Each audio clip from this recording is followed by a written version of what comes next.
tudo bem com você? Hoje, no podcast da Lesp, nós vamos conversar com a primeira tenente Olívia Perrone Caso, porta-voz do Corpo de Bombeiros. Vamos inicialmente falar sobre a plataforma online dos bombeiros e os cursos. Obrigada pela sua participação. Olá, Renata, a gente que agradece o convite. É um prazer estar aqui com vocês falando do nosso trabalho, né? Pra gente é um orgulho e uma honra receber esse convite por parte de vocês. Agora, conta pra gente pode chamá-la de bombeira ou não? Então, como a gente estava conversando agora há pouco, né? Isso não altera o resultado. O importante é que a gente chega lá, realiza o trabalho. Mas oficialmente é no masculino. Oficialmente é no masculino, mas não altera o resultado do nosso trabalho. Então, chama da forma que quiser. E você, tão jovem também, porta-voz do Corpo de Bombeiros do Estado de São Paulo. Tenente Olívia, eu gostaria que a senhora falasse sobre essa plataforma online do Corpo de Bombeiros, onde vocês ministram cursos para educadores, para pais, para estudantes. Conta pra gente, o que é? Primeiro, não precisa chamar de senhora, pelo amor de Deus. E é o seguinte, até retornando um pouco, né? Dentro do Corpo de Bombeiros, entre as nossas missões de salvamento, a gente também tem uma área de educação pública. Então, esses cursos online, eles fazem parte desse setor de educação pública. Ponto. O nosso ponto inicial, a nossa matriz, realmente é o bombeiro educador, que ele realiza um trabalho de ir até as escolas e oferecer esses cursos pessoalmente, né? E treinamentos práticos também nas escolas públicas e particulares. Porém, como a demanda no estado de São Paulo ela é muito grande e a gente tem a intenção e quer atingir o máximo de pessoas possíveis, foi visualizada essa oportunidade da gente criar cursos online que a pessoa dentro da própria casa consegue ter acesso a esse conteúdo teórico. Como a gente não consegue entrar em todas as casas e a nossa intenção é ir em todas as escolas, né? Mas é um trabalho que demanda tempo. E para a gente poder agilizar e trazer informação mais rápida para o cidadão, foi visualizada essa oportunidade da criação dessa plataforma de cursos online que oferece a parte teórica de primeiros socorros, de o que fazer em casos de emergências diversas, como o princípio de incêndio, acidente de trânsito. E agora também foi inaugurado, né, 3 novos cursos sobre saúde mental e bullying. Então, aos pouquinhos, a gente está conseguindo aumentar a nossa gama de assuntos. Lógico que é uma parte teórica, mas ela traz uma base muito importante de primeiros socorros, que faz toda a diferença na hora de uma emergência. Por que essa preocupação agora com a saúde mental e a prevenção ao bullying? Porque, como eu disse para você, inicialmente o nosso trabalho ele começou dentro das escolas. Então, um bombeiro educador ele vai fardado até uma escola, né? E oferece esse curso. E dentro da escola, o bombeiro educador verificou a realidade das crianças e adolescentes, né? Porque quando a gente é adulto, esse assunto do bullying ele sai um pouco do nosso campo de visão. Realmente é muito direcionado para criança e adolescente. Então, a gente, dentro da corporação, antes de ter esse contato com crianças e adolescentes, talvez não tivesse a noção do quão importante é esse trabalho. Então, quando o bombeiro educador entrou nas escolas e começou a ter contato, foi ganhando a confiança de crianças e adolescentes, foi trazendo para nós, do comando do Corpo de Bombeiros, essas questões. Falando, olha, a gente está ensinando primeiros socorros, mas a preocupação das crianças são outras também. Eles têm outras demandas que a gente pode auxiliar como forma de trabalho social mesmo. E a gente atende operacionalmente muitas ocorrências envolvendo suicidas. Então, assim, para a gente nem chegar a atender essa ocorrência, tem que ser um trabalho feito na base. E isso juntou essas duas coisas, né? Essa demanda das escolas, das crianças e dos adolescentes, e a nossa demanda operacional, que é o atendimento a tentantes. A gente juntou as duas coisas e falou, vamos trabalhar na base. E quais profissionais se reuniram para elaborar esse curso à distância do Corpo de Bombeiros? Então, no comando do Corpo de Bombeiros, naquele prédio na Praça da Sé, nós temos um departamento exclusivo de educação pública. Então, ele trata só dessa parte de prevenção e de atendimento a crianças, a adolescentes, a escolas, todo tipo de trabalho social voltado à prevenção. Existe um departamento de educação pública exclusivo para isso. Então, esse departamento, ele se reuniu e ele criou tanto essa demanda do bombeiro educador, que vai até as escolas, como esses cursos online. Então, é um departamento completo, tem coronel, tenente-coronel, majores, capitães, tenentes, sargentos, cabos e soldados, que são exclusivos para essa parte de educação pública. E há profissionais também como psicólogos, pedagogos, para estar ajudando na elaboração dos Sim, cursos? Até então, o comandante, né, que era o coronel responsável por essa seção de educação pública, ele é psicólogo. Então, a mão dele nesses trabalhos de saúde mental e bullying foi essencial. Ele conseguiu dar esse tom do psicólogo mesmo, né? Que às vezes a gente tem o tom da educação e do militar, mas ele conseguiu ir um pouco mais a fundo na questão Trabalhar psicológica. melhor a questão da saúde mental. Isso, exato. Que é um ramo que ele gosta bastante, é o Coronel Diógenes, né? Ele é bem conhecido, assim, no ramo de saúde mental. Inclusive, ele foi o criador do curso dentro do Corpo de Bombeiros de atendimento a ocorrências envolvendo suicídio. Então, ele está bem amparado no tema, vamos dizer assim. Ele é o nosso mestre nesse sentido. E acho que também vocês devem ter decidido, no setor de educação pública, a desenvolver esse curso em função dos inúmeros casos recorrentes que nós temos Brasil afora de alunos que invadem, que acabam cometendo assassinatos, tudo vítimas de bullying, né?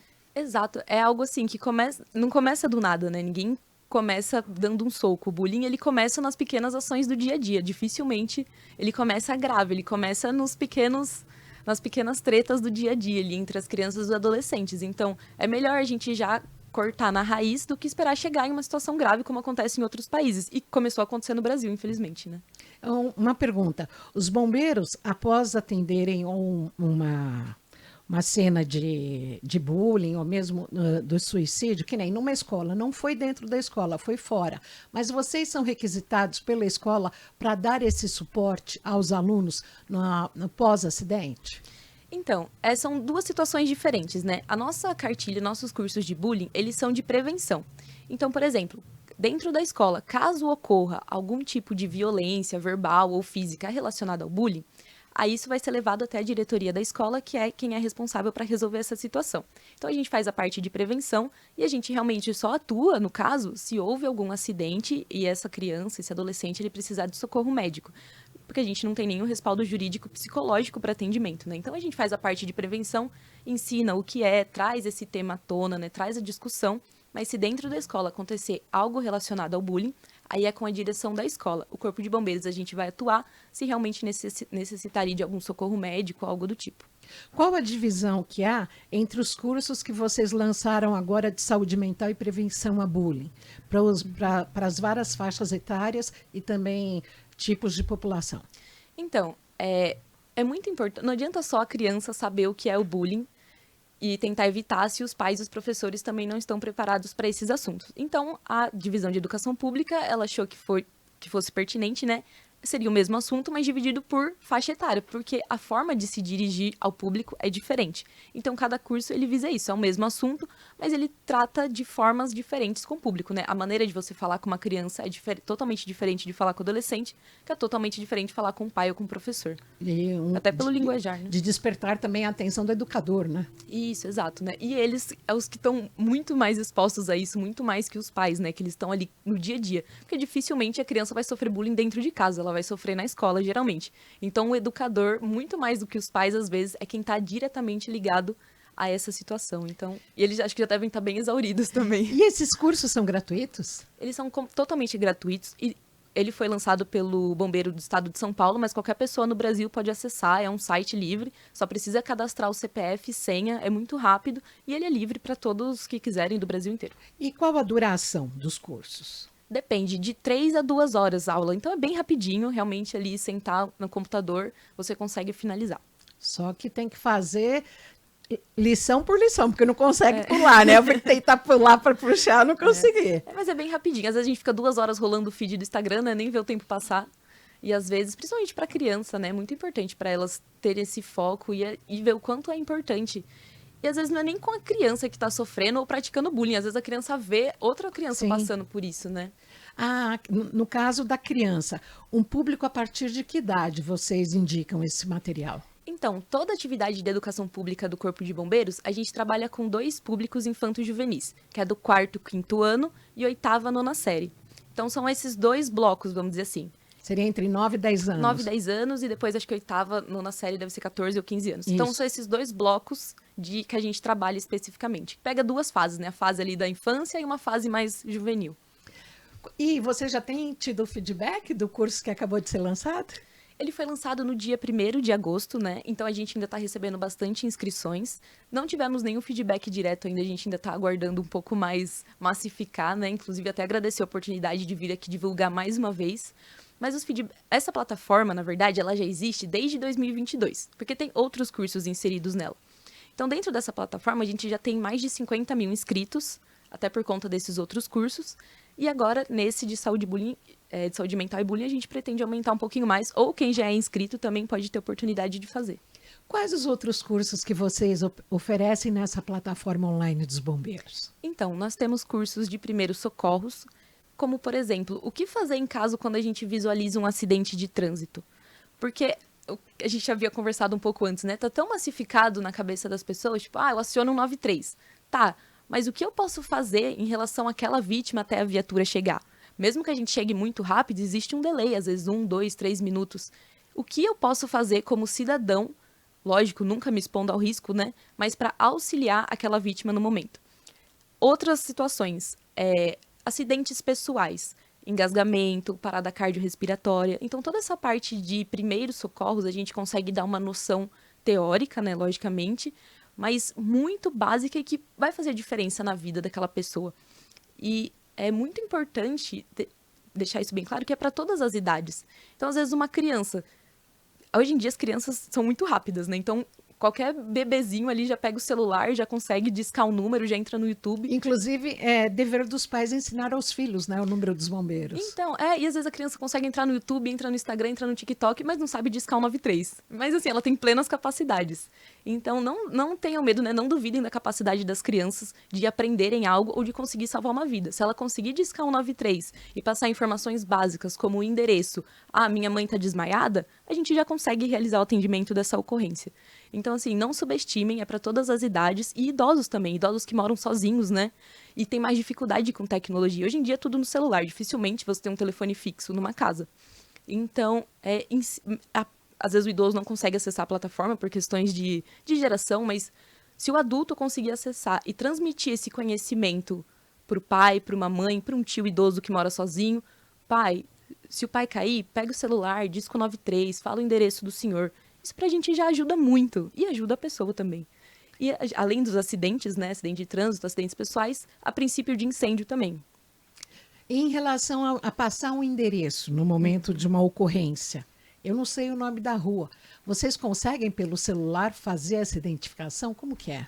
Então, hoje em dia... O que tem de moderno nisso? O nosso carro-chefe ainda é o telefone 193.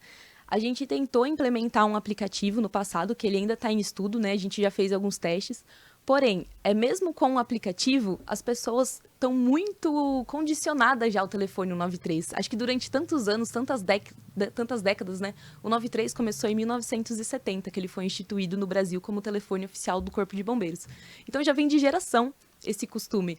Então, a gente teve um aplicativo, alguns anos atrás, que a gente tentou implementar, mas a adesão ao telefone 193, ela é, assim, indiscutível. Tenente, prestando serviço aqui no podcast da Alesp, a pessoa está ligando para o Corpo de Bombeiros, está falando com o Corpo de Bombeiros, mas não sabe o endereço, não sabe a sua localização. Ela está com o celular, ela está falando via celular. Como que ela pode facilitar a chegada dos bombeiros? Então, toda vez que a pessoa liga o 93, fica registrado o número de telefone dela no nosso sistema. Então, nesses casos que a pessoa não consegue identificar onde ela está, ou ela está perdida num local que não tem referência, como uma mata, por exemplo, que não tem referência nenhuma. Ou mesmo um bairro que ela não conhece. Que ela não conhece. Se está no bairro, dá para olhar a placa na esquina, mas tá às tudo vezes bem. Não tem. Esse é o problema. Tá tudo bem. Ou pergunta para algum morador, enfim.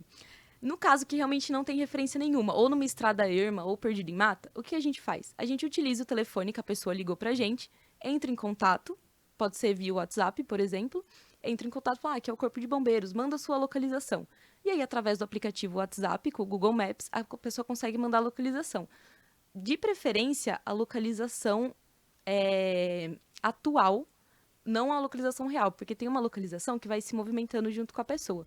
Deixa eu só abrir aqui para ver certinho para você qual que é. Preferencialmente, a pessoa manda a localização atual, que aí a gente consegue verificar o endereço. Que é a localização fixa. Isso, a localização fixa, que aí a gente consegue verificar onde coloca no nosso GPS e a gente vai chegar. Independente se for no meio do mato, numa rua, qualquer lugar. E quais os outros cursos que vocês oferecem?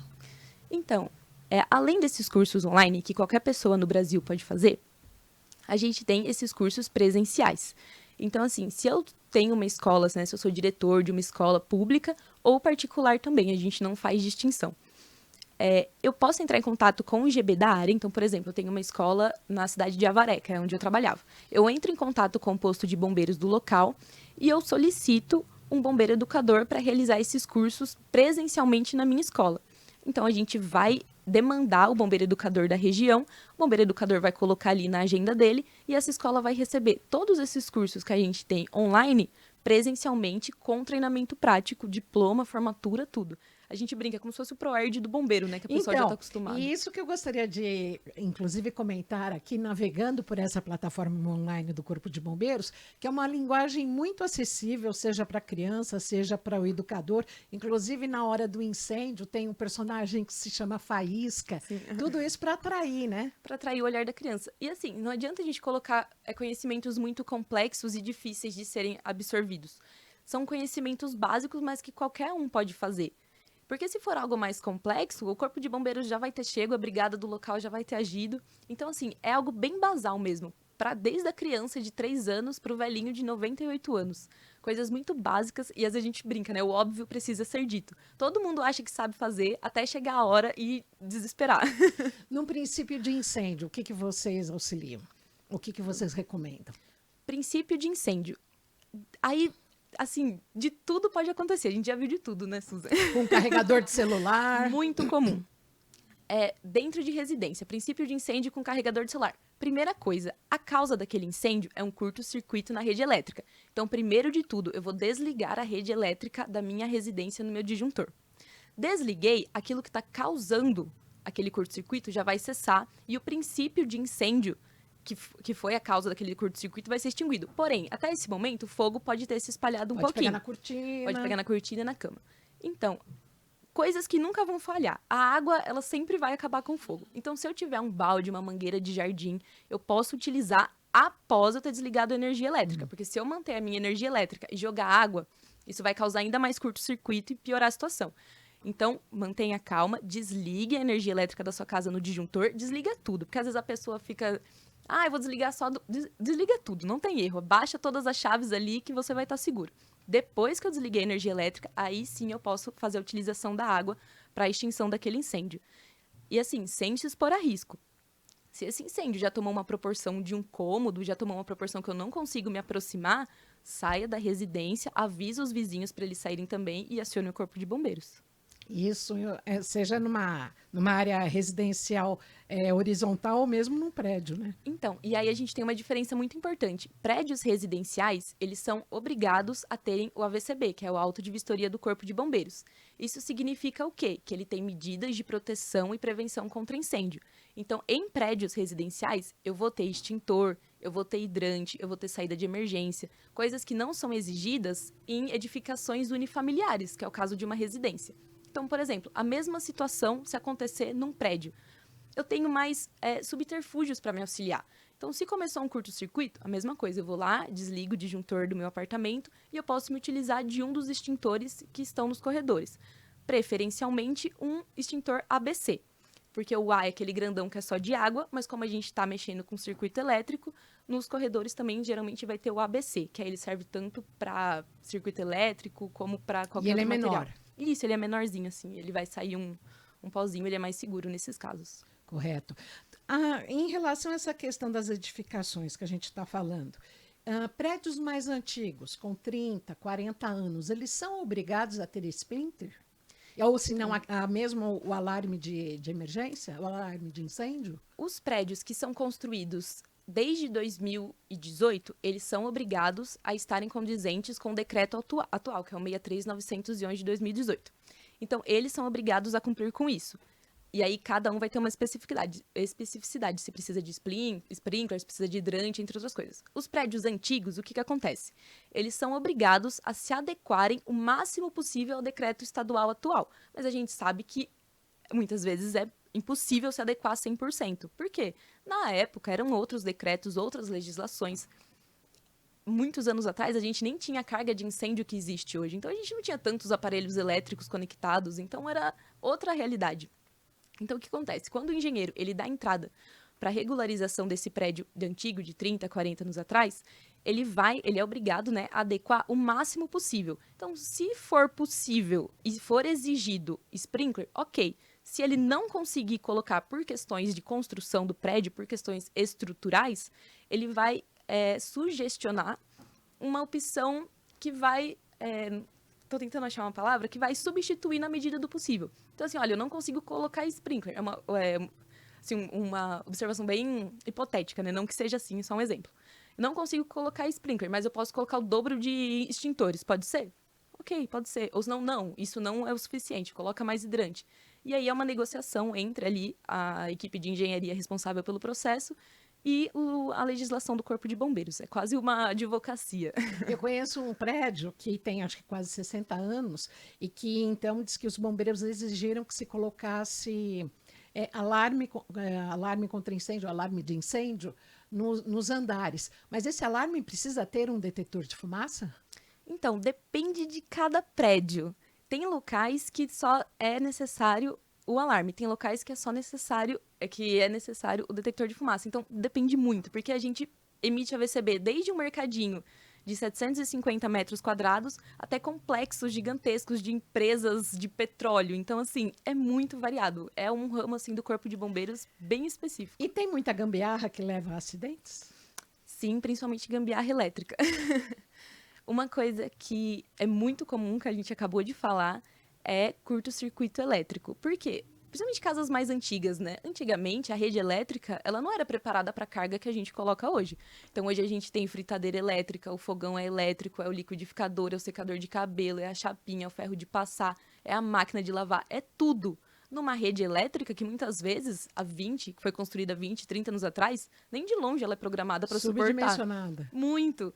Então, é muito comum gambiarra com Benjamin, o T, né? A gente coloca o computador, o celular para carregar, o tablet, tudo no mas mesmo tem o T. filtro de linha, que é aquele que tem 5. Aquele lá é melhor, não é?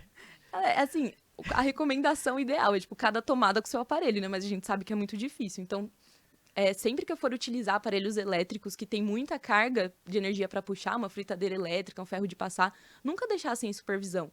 Porque é um curto-circuito ali que pode ser uma coisa boba, vira um transtorno gigantesco na casa da pessoa, né?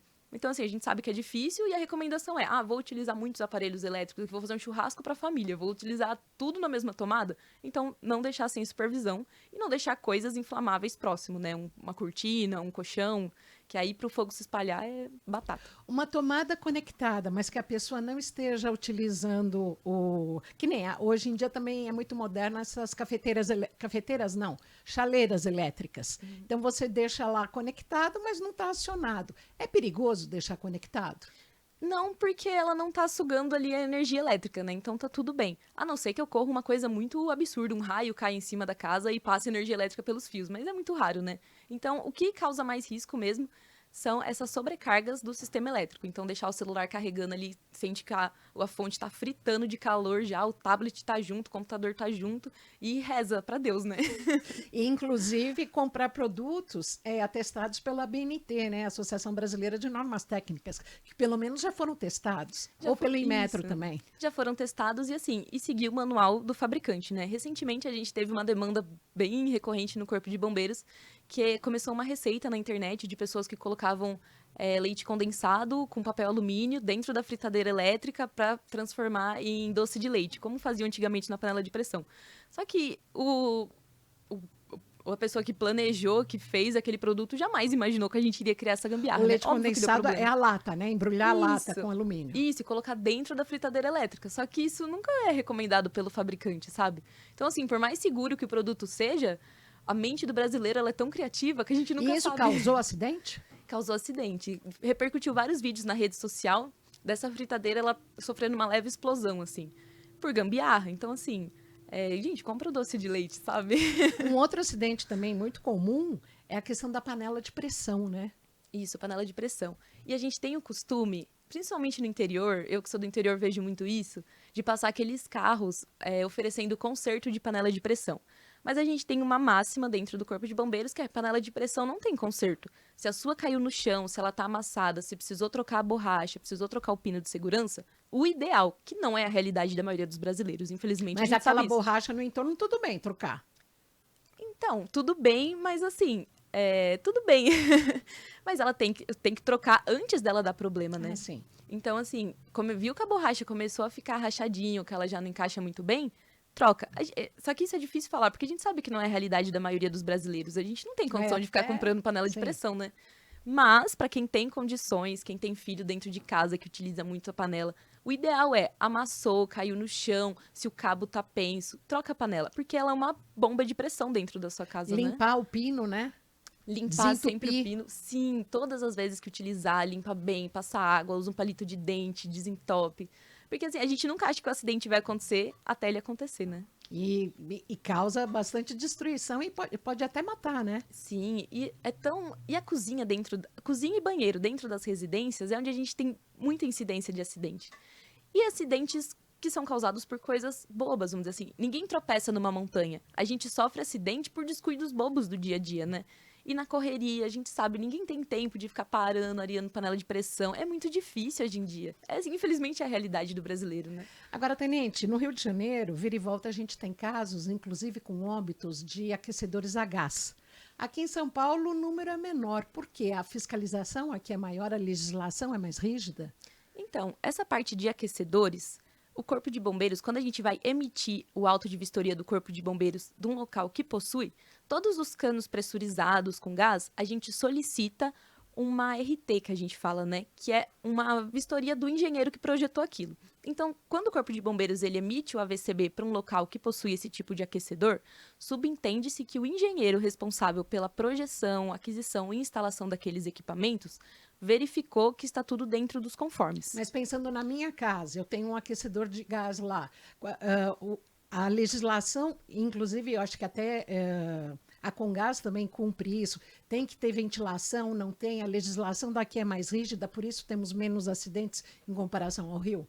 Então, as legislações referentes ao AVCB, elas são muito semelhantes em todos os estados. Mas o AVCB não vai dentro do meu apartamento quando eu decido fazer uma instalação a gás. Então, aí é a responsabilidade do engenheiro técnico. Tanto que quando a gente vai emitir o AVCB, a gente pede esse laudo. Porque nós, do Corpo de Bombeiros, a gente não tem competência jurídica para verificar aquecedor a gás. Não é da nossa competência verificar isso. A gente realmente vê o que é importante para prevenção e proteção contra incêndio, que são extintores, hidrantes, a sinalização de saída de emergência, luz de emergência. Nesses casos que tem aquecedor, a gente pede essa anotação de responsabilidade técnica do engenheiro responsável. Então, provavelmente, se em São Paulo não tem tantos acidentes, é porque realmente esses engenheiros estão fazendo um bom trabalho. Em relação ao ar-condicionado, isso preocupa vocês? A gente tem muito pouco acidente com ar-condicionado, não é algo assim recorrente. Mas puxa bastante energia, né? Puxa bastante energia. Na conta dá uma salgada, né? Mas pra gente é bem tranquilo. Qual é outra orientação que você gostaria de deixar aqui para os nossos internautas, ouvintes e telespectadores? Bom, é uma luta minha, todas as vezes que eu tenho a oportunidade de falar, eu já até comentei com você um pouco antes. Como eu acabo atendendo muitas ocorrências na rua ainda, eu faço um apelo para as pessoas que, quando acionem o 93, passem informações que para a gente são muito importantes. Então, se eu visualizei um acidente, um princípio de incêndio, uma pessoa passando mal, coisas que são muito importantes para a gente saber, até para determinar quantas viaturas serão deslocadas para o local. Então, quantas pessoas estão naquela situação? Visualizei um acidente de trânsito. Quantas pessoas elas necessitam de socorro médico? Eu tenho uma pessoa atropelada, eu tenho duas que estão dentro do veículo e eu tenho uma que está embaixo do veículo. São informações muito importantes para a gente. Então, quanto mais detalhado for o cenário que a pessoa conseguir contar por telefone, para a gente é melhor. O tipo de veículo que foi envolvido, então se é uma moto, se é um carro, se é um caminhão, isso faz toda a diferença para a gente. Visualizei um princípio de incêndio. No estabelecimento comercial. Tá, mas se for um depósito de gás, é uma ocorrência. Se for um estabelecimento comercial que é uma loja de garagem, roupas, é outra ocorrência. Então, assim, além de acionar o 93, né, que já é um apelo, eu peço encarecidamente, observem o cenário ao seu redor. E o máximo de informações possíveis que você puder passar pra gente, faz toda a diferença. Toda viatura do Corpo de Bombeiros tem um médico, um paramédico? Como que funciona?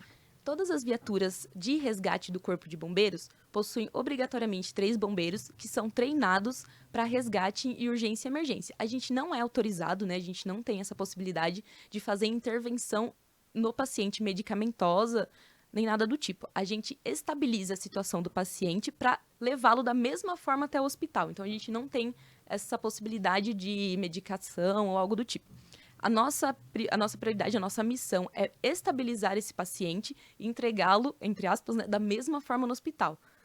Já algumas viaturas do Corpo de Bombeiros, principalmente aqui em São Paulo, a gente chama que é o GRAU, a gente trabalha com um motorista bombeiro, um auxiliar enfermeiro do GRAU e um médico também do GRAU.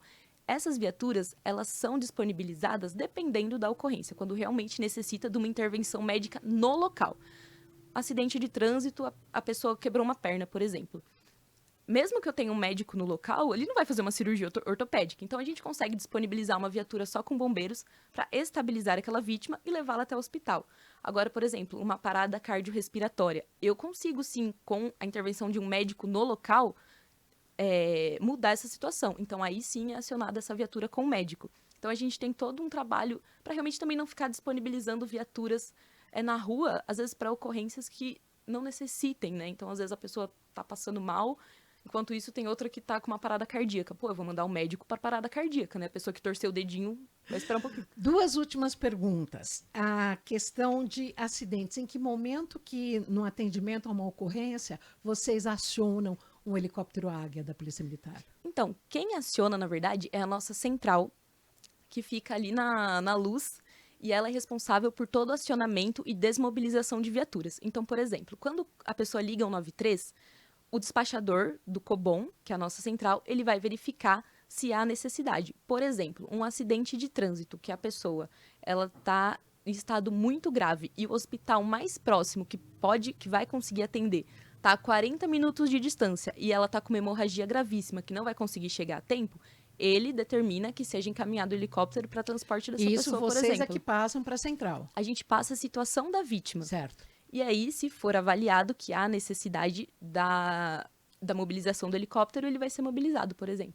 E uma outra pergunta. Eu sobrevoei por muito tempo São Paulo, por 10 anos, e aproximadamente 15, 20 anos atrás, a gente tinha um número muito grande de mortes de motoqueiros. Chegava a ter 5 por dia. Hoje, a faixa azul ajudou bastante a minimizar esse problema? Olha, acidentes com motocicleta ainda é uma das ocorrências que a gente mais atende. Felizmente, a maioria é ferimentos leves, né? Não é mais fatal. Não é mais fatal. Acontece, logicamente, até pela exposição do motociclista. Ainda é uma das ocorrências que a gente mais atende, a gente faz turnos de 24 horas, né? Durante as 24 horas tem motociclista ou caindo na via, ou sendo atropelado, ou sofrendo acidente de trânsito. Mas eu acredito que tudo que vem para organizar o trânsito e trazer mais consciência para as pessoas ajuda. O motociclista, por si só, ele sabe que um dia ele vai cair, pela própria exposição da moto. Mas se for, que seja da maneira mais tranquila possível, né? Sem grandes danos. E também a retirada de motos das pistas expressas da Marginal, Sim. né? Nossa, e um acidente, assim, que praticamente é sempre fatal, é moto e caminhão. Onde mistura moto e caminhão, com certeza, para o motociclista é uma tragédia, porque não tem como comparar, né? O porte de um veículo de toneladas com uma motocicleta, às vezes, que o cara usa para ir voltar a trabalhar. Então, quanto mais separado esses dois veículos estiverem, melhor. Tenente Olívia Perrone Caso, porta-voz do Corpo de Bombeiros. Super obrigada por a senhora estar batendo esse papo com a gente, você estar batendo esse papo com a gente e passar tantas informações. Eu que agradeço, espero ter esclarecido.